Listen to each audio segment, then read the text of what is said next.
This is a very important video, especially aimed at B2B business owners who are ready to do their cold outreach campaigns. And so this video is designed if you're not already getting 10 bookings per week, then you definitely need to watch this, build some foundational strength here on your campaigns, and then you'll be able to move into it and you'll actually be able to crush the campaign and do really well and just have a whole flood of new customers. So very important prerequisite video. I wanted to show this to you. This comes from 7 years of doing SDR work, where I actually worked in an agency trying to get appointments for our calendars. And then more recently, I've been consulting with B2B SaaS companies and B2B service companies. And I've actually been able to see what their cold email campaigns look like. And so I've got a lot of information and advice here. And so really the main purpose or the main step that we need to do is we need to discover something called problem market fit. And this is so important. In fact, according to CB Insights, with a study of 422 startups over multiple years, they found the number one reason that businesses fail is because they have a lack of need in the marketplace. And so your solution must address the most significant problems of your prospects.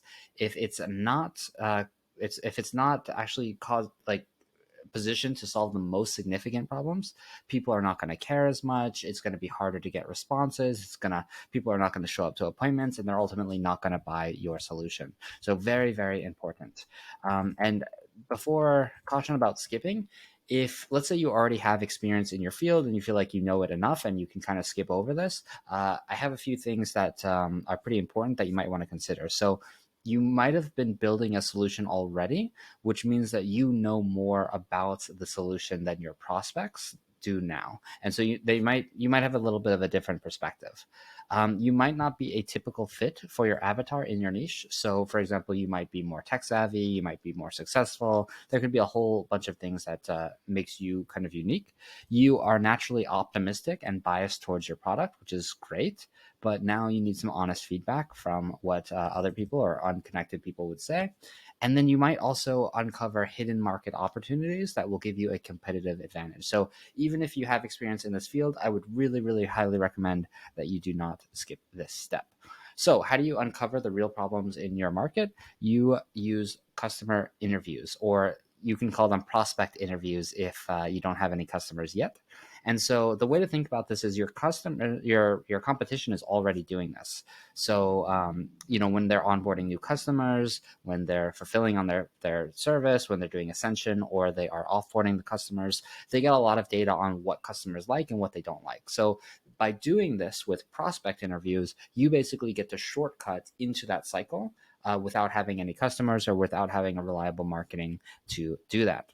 And so what you're going to do, the steps are to connect with the top customers, like the absolute best customers that you would ideally want. You're looking at about 10 appointments, right? 10 interviews to be able to do this. So you can spend your time and really try to get the top people that you would want to reach out to. Even consider things like if they are a woman and you're a woman, you might want to only reach out to other women entrepreneurs. If, let's say, you do charity or something like that, you might want to only speak to customers that are in that kind of space, right? So people that are like you can do that research. Then you would actually go in and conduct the peer-to-peer interviews. I'm going to leave a full series of questions in the description or somewhere on this page, but just as an example, here are 3 of them.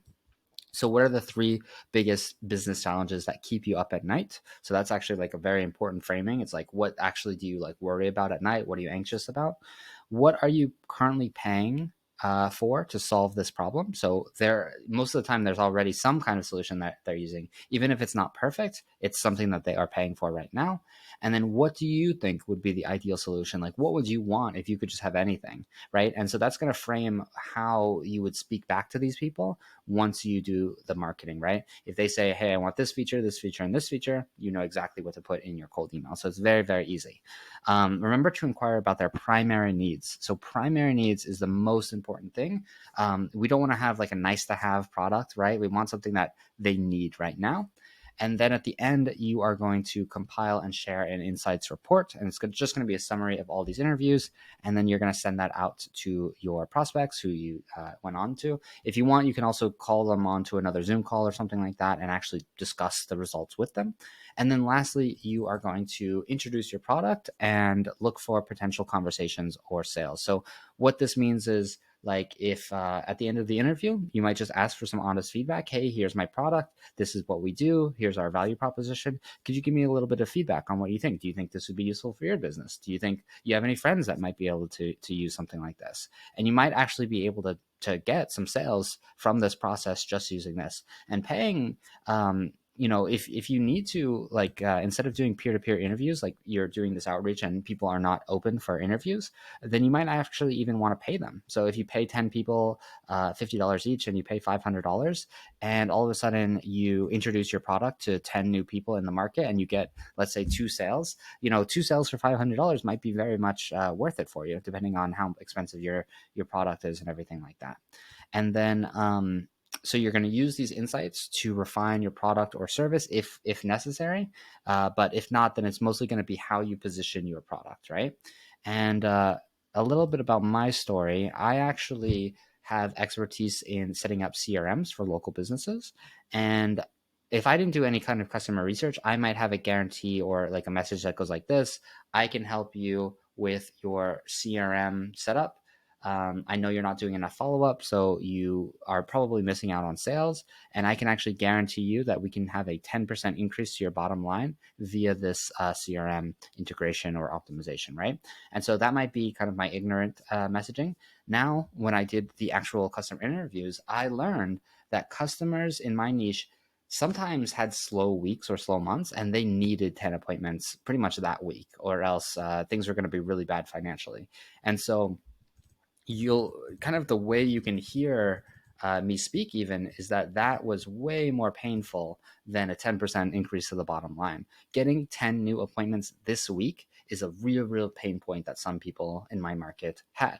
And so what I did was I tested out the two, and it turned out that the second one, get 10 new appointments this week, outperformed 10% increase to your bottom line by 6 times. Okay. So I got 6 times the amount of replies. I got 6 times the amount of sales. It was just much easier and much more, just much better for my morale and everything, right? So it really worked. And once I did this, I pretty much had like a consistent flow of customers, and I was able to get appointments for $75 an appointment, which as an agency is very profitable for me. So yep. And then, just as a recap, remember, you need to solve their biggest needs. That's the only way that you're going to avoid the problems of nice to have marketing, or something that people don't ultimately need, right? So that's step one, discovering the problem market fit via customer interviews. Then the next step is going to create a test campaign. And so what you're going to do is you can work with an agency or do it yourself, but you're going to run these seed campaigns to test the messaging. So normally you would start here, right? Like most people would start here. They would test their marketing, see what works, and then move from there. But you've actually already got the customer insights from step one, which is very important. Now, the key metrics that you're looking for is a contact to positive reply rate of 4%, contact to booked appointment 1%, and then contact to sales about 0.2%. So what that means is if you have 500 contacts, about 20 of them would reply positively, 5 of them would book in an appointment with you, and then about 1 of them would actually sell. So now you need to go through and keep working at this until you start getting customers. I would ideally want to see you get, like, let's say between 2 and 10 customers before you move on to the next step. And if you're not getting customers that you need, like you do 500 contacts, you might need to just increase your volume. So you might be in a competitive niche, or you just might need to improve your messaging. Maybe you haven't thought about your messaging as much as you'd like to, and it might actually be better to rework that and really do a good job there. So that would be step 2, test out your marketing messages and then try to hit these metrics. Now, once you start getting some customers, we're going to move into step 3. So step 3 is you want to collect valuable assets to show that your mechanisms work 100% of the time, or not 100% of the time, but they definitely at least sometimes work. And so you want to do case studies, testimonials. I wrote case studies twice. success interviews, written video testimonials, screenshots of bank accounts, anything you can have to basically prove to your future prospects that your mechanism does work, and it could very well work for them as well. I would, generally speaking, try to aim for about 6 video testimonials. I find that those are very hard to like fake, and it looks very good for prospects. So you can definitely get some combination of different assets here based on your business and everything like that. But yeah, I'd shoot for about 6 pieces of really solid content. And then if you don't have success, meaning your mechanism didn't work, like you didn't actually give them the transformation that people were looking for, then do not make anything up. Look at your mechanism and make it better. Now, the reason I say this is because you got to remember that you're an entrepreneur because you're solving real problems in the market. And so once you do this, you'll get paid based on the value you provide, not the time or the effort you put into it. So it might be hard right now to really make a strong mechanism, but if you work hard, it'll be worth it because, again, you're getting paid on value, which is very, very important. And then one last step is to offer a guarantee and a time frame to build trust. So that would be, I guarantee that we will get you 10 appointments in 1 week, right? An example from my story.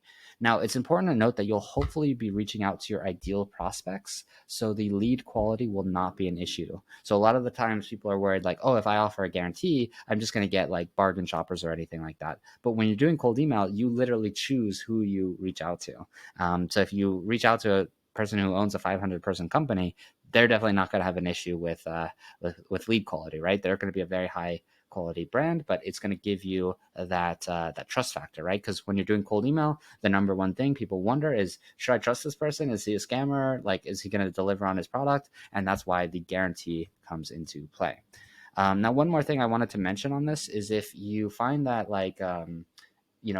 people are or you're just in a very competitive niche, it might actually be worthwhile as you're doing the interviews to ask for other avenues. Like, so for example, I worked at an agency one time where we found a sub niche of fitness. So the agency was for fitness, but they found a very specific franchise that needed marketing, and they were being told to get marketing all the time. So then when they did marketing messages for that specific franchise, it just hit really, really well, and it was just very, very easy for them to scale. And now they have an 80K per month business. So very, very profitable. And so, yeah, those are basically the 3 steps. In conclusion, with a refined message, a proven campaign, and now your strong marketing assets, you're ready to launch a successful campaign. So if you follow these steps, you do the customer interviews, you get the messaging right, you get the assets, you're going to have a much, much better time in the market. So it's not just about building a website, building a cool product. You actually have to build out these assets, and then you can do a lot of cool things like even remarketing and things like that. So this is what I would do if I was not in a situation where I was getting 10 appointments a week. This is what I'd recommend you do as well. And if you do need help with any part of this process, maybe even just showing you how to do the cold email itself, you can go over to optimizeoutreach.com. So Optimize Outreach right here. I specialize in getting people more clients. And so if you need more clients, I can basically help you with that. Feel free to scroll through. You can even see some of my assets here, my reviews and everything like that. And then one more thing that I wanted to mention is I do have this calculator as well. So you can use this to basically put in your numbers based on what you think they would be right here. And then it can give you the important metrics right here on what you should be hitting in terms of profitability. So you've got an investment, you've got a return on revenue per month. So that's pretty much it. Let me know if you have any questions. Feel free to reach out to me at Optimize Outreach. And other than that, have a great day.